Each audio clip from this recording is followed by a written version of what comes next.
আসসালামু আলাইকুম রহমতুল্লাহি ওয়া বারাকাতুহু। আজ আলোচনা করব জাতীয় বিশ্ববিদ্যালয়ভুক্ত অধিভুক্ত কলেজগুলোর অনার্স প্রথম বর্ষ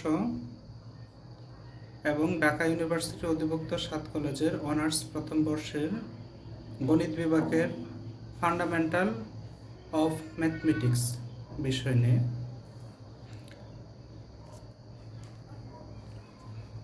ডি ময়বার্স থিওরম এই চ্যাপ্টারের এক্সাম্পল 18 নিয়ে আলোচনা করব।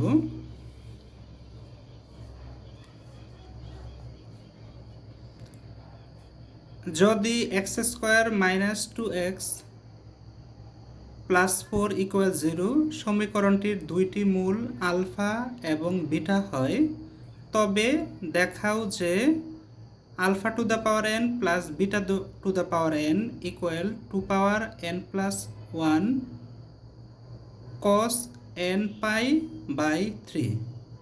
জাতীয় বিশ্ববিদ্যালয়, ঢাকা ইউনিভার্সিটি সহ বেশ কিছু ইউনিভার্সিটিতে এসেছে। এখানে সমাধান x square minus 2x plus 4 equal 0 এই সমীকরণকে নিয়ে কাজ করতে হবে। তাহলে এটা সমান 0 লিখতে পারি। এখান থেকে এক্স এর ভ্যালু বের করব। তাহলে এক্স এর ভ্যালু বের করার জন্য যে ওয়েটা ব্যবহার করা হলো সেটা হচ্ছে, আমরা জানি a x square plus b x plus c equal 0, এটা হচ্ছে একটা কোয়াড্রেটিক ইকুয়েশন বা দ্বিঘাত সমীকরণ। এখান থেকে এক্স এর ভ্যালু বের করলে x equal minus b plus minus root over b square minus 4 a c by 2a হয়। এটার মাধ্যমে মূলত এখানে কাজ করা হলো। তাহলে এ এক্স স্কোয়ার, এখানে এর ভ্যালু হচ্ছে 1, বি এর ভ্যালু হচ্ছে -2, সি এর ভ্যালু হচ্ছে 4। তাহলে এক্স এর ভ্যালু হচ্ছে মাইনাস বি, তাহলে বি এর ভ্যালু হচ্ছে -2, তো মাইনাসে মাইনাসে +2, ফর্মুলার মাইনাস, আর এখানে হচ্ছে ফর্মুলাকে অনুসারে সাজালে -2 হয়, অর্থাৎ মাইনাস মাইনাসে +2। তারপর হচ্ছে প্লাস মাইনাস, তারপর হচ্ছে root over b square, b হচ্ছে -2 অর্থাৎ -2 হোল স্কোয়ার অর্থাৎ 4 মাইনাস 4ac -4, তারপর এ হচ্ছে 1, সি হচ্ছে 4 অর্থাৎ 4 × 4 16। তাহলে কি হয়, নিচেও লিখতে পারি বা পাশাপাশি 2 প্লাস মাইনাস 4 থেকে 16 বিয়োগ করলে হয় 12। কত হয়? 12। এক্ষেত্রে এই অংশটাকে যদি আমরা ভেঙে লিখি 2 plus minus 4 minus 16 by 2 x এর ভ্যালু, তাহলে কি হয় 2 প্লাস মাইনাস 4 থেকে 16 বিয়োগ করলে মাইনাসের 12 বাই 2। তাহলে 2 প্লাস মাইনাস 4 ইন্টু -3 লিখতে পারি বাই 2 ইকুয়াল 2 প্লাস মাইনাস, আমরা জানি 4কে রুট করলে 2 হয়, রুট ওভার -1 ইন্টু 3 লিখতে পারি 2 প্লাস মাইনাস 2, আর এখানে √3 লিখতে পারি, বা ভেঙে লিখলে -1 ইন্টু √3। এক্ষেত্রে একটা জিনিস খেয়াল রাখতে হবে, সেটা হচ্ছে আমরা জানি আই স্কোয়ার ইকুয়াল হচ্ছে -1 এবং আই ইকুয়াল রুট ওভার -1।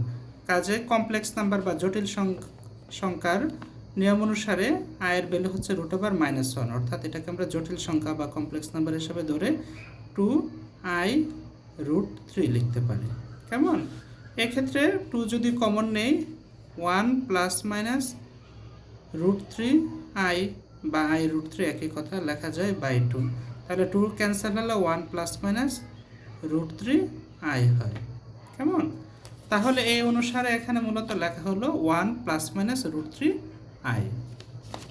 এখন আমরা আলফা এবং বিটা নিয়ে কাজ করব, যেহেতু দুইটা মূল আলফা এবং বিটা। তাহলে ধরি আলফা ইকুয়াল এখানে দুইটা সমাধান, যেহেতু কোয়াড্রেটিক ইকুয়েশন দুইটা সলিউশন আসবে, একটা হচ্ছে 1 প্লাস রুট 3i, অপরটি হচ্ছে 1 মাইনাস রুট 3i। তাহলে একটা যদি আলফা হয়, alpha equal 1 plus root 3i। এক্ষেত্রে আমরা 2 কমন নিলাম। যদি 2 কমন নেই তাহলে কি দাঁড়ায়, প্রত্যেকটা নিচে 2 হবে, অর্থাৎ 1/2 প্লাস রুট 3/2i, আর এখানে কমন তো 2 নিলামই, অর্থাৎ ব্যালেন্স করার জন্য 2 কমন নিয়েছে এবং 2 দ্বারা প্রত্যেকটাকে ভাগ করে নিয়েছি। প্রশ্ন হতে পারে এখানে আমরা 2 কেন কমন নিলাম, অন্য কিছু কেন কমন নিলাম না? কারণ হচ্ছে 1/2 এবং রুট 3/2 এটা কজ আকারে ফর্মুলা রয়েছে, অর্থাৎ কজ π/3 এর মান, তারপর সাইন π/3 এর মান এরকম আকারে আছে, এর জন্য আমরা এটা নিলাম। তাহলে 2, এই যে 2, হাফের ভ্যালু হচ্ছে কজ 60 মান, অর্থাৎ কজ π/3 π/3 আকারে হবে, প্লাস রুট 3/2 হচ্ছে সাইন 60 ভ্যালু, অর্থাৎ এই আইটার সামনে আনতে পারি আই সাইন π/3 এই আকারে লেখা যায়। আমরা কেন এই আকারে লিখব? আমরা জানি ডি ময়বার্স উপপাদ্য অনুসারে, ডি ময়বার্স উপপাদ্য অনুসারে cause theta plus i sine theta আকারে লিখতে হয়। এর জন্য এখানে আমরা কজ থিটা, থিটা মানে π/3 হলো, প্লাস আই সাইন থিটা π/3 আকারে হলো। এবার বিটা অপর একটি ভ্যালু, যেহেতু বলছে দুইটা মূল আলফা এবং বিটা, অপর মূল যদি বিটা হয় তাহলে বিটার মানটা লিখতে পারি 1 মাইনাস রুট 3i, যেহেতু প্লাসটা নিয়ে নিলাম রুট 3i। একইভাবে আমরা কাজ করতে পারি, 2 কমন নিলে 1/2, এখানেও 2 ভাগ আকারে হবে, রুট 3 এর নিচেও 2 ভাগ আকারে হবে, অর্থাৎ 2 কমন নিলাম 1/2 মাইনাস রুট 3/2i। একইভাবে আমরা আগেরটার মতো যদি কাজ করি তাহলে 2 হাফ মানে কস 60, অর্থাৎ কস π/3 মাইনাস আই রুট 3/2 হলো সাইন 60, অর্থাৎ সাইন π/3। এখন আমরা আলফা এবং বিটার এই দুইটা যে ভ্যালু পেলাম এই দুইটা যোগ করব। যদি যোগ করি, এক্ষেত্রে প্রশ্নে বলা আছে alpha to the power n plus beta to the power n। তাহলে আমরা বাম পক্ষ থেকে ডান পক্ষ বের করার চেষ্টা করি যোগের মাধ্যমে। তাহলে left hand side alpha to the power n plus beta to the power n equal, যেহেতু এখানে আলফার উপর পাওয়ার n, বিটার উপর পাওয়ার n, তার মানে আলফার যে ভ্যালু এটার উপর পাওয়ার n হবে, এটার উপর পাওয়ার n হবে। আমরা জানি 2 এর উপর পাওয়ার n দিলে 2 পাওয়ার n হয়। তারপরে হচ্ছে cos π/3 প্লাস i sin π/3, এটার উপর পুরোটার উপর পাওয়ার n হবে, প্লাস একইভাবে এখানে বিটার উপর পাওয়ার n করলে বিটার ভ্যালু হচ্ছে এটা, এটার উপর টোটাল পাওয়ার n হবে, অর্থাৎ 2 power n into cos π/3 minus i sin π/3 whole power n। তাহলে এখানে 2 পাওয়ার n, এখানে 2 পাওয়ার n রয়েছে, কাজে আমরা যদি কমন নেই বা আগে যদি আমরা একটু ভেঙে লিখি তাহলে কি দাঁড়াবে? আমরা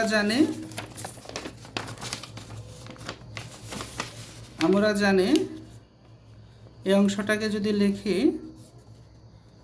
2 power n cos π/3 plus i sin π/3 whole power n plus 2 power n cos π/3 minus i sin π/3 whole power n।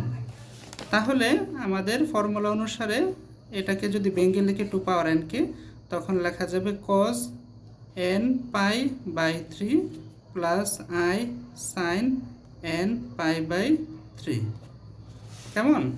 Plus এখানেও 2 পাওয়ার n কে যদি লিখি cos n π/3 minus i sin n π/3 হবে। কেননা আমাদের একটি ফর্মুলা ছিল, সেই ফর্মুলা অনুসারে আমরা জানি cos theta plus i sin theta whole power n করলে হয় ডি ময়বার্স উপপাদ্য অনুসারে cos এই পাওয়ার n থিটার সাথে হবে n theta plus i sine n theta এই আকারে হয়। কাজে আমাদের এই পাওয়ার এনটা উভয়টার জন্য সামনে চলে আসলো থিটার, অর্থাৎ π/3 এর আগে।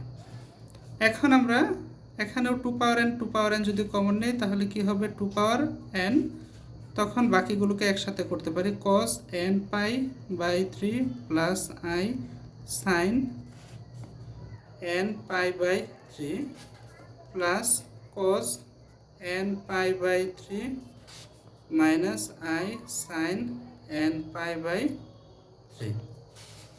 তাহলে দেখো টু পাওয়ার এন, এখানে আই সাইন n π/3 প্লাসের, এখানে মাইনাসের আই সাইন n π/3 ক্যান্সেল, তাহলে একটা আর একটা দুইটা কজের থাকে, অর্থাৎ 2 cos n π/3। কেমন? এখানে আমরা সূচকের নিয়ম অনুসারে যদি কাজ করি, টু পাওয়ার উপরে পাওয়ার নেই, ধরে নিলাম 1, পাওয়ার নেই মানে হচ্ছে 1 বলা যায়। এখানে বৃত্তি 2, এখানে বৃত্তি 2, বৃত্তি একই রকম হলে টু পাওয়ার n প্লাস 1 cos n π/3 লেখা যায়, যেটা আমাদের ডান পক্ষে ছিল, টু পাওয়ার n প্লাস 1 cos n π/3। কেমন? Right answer. আশা করি বুঝতে পেরেছ। আল্লাহ হাফেজ।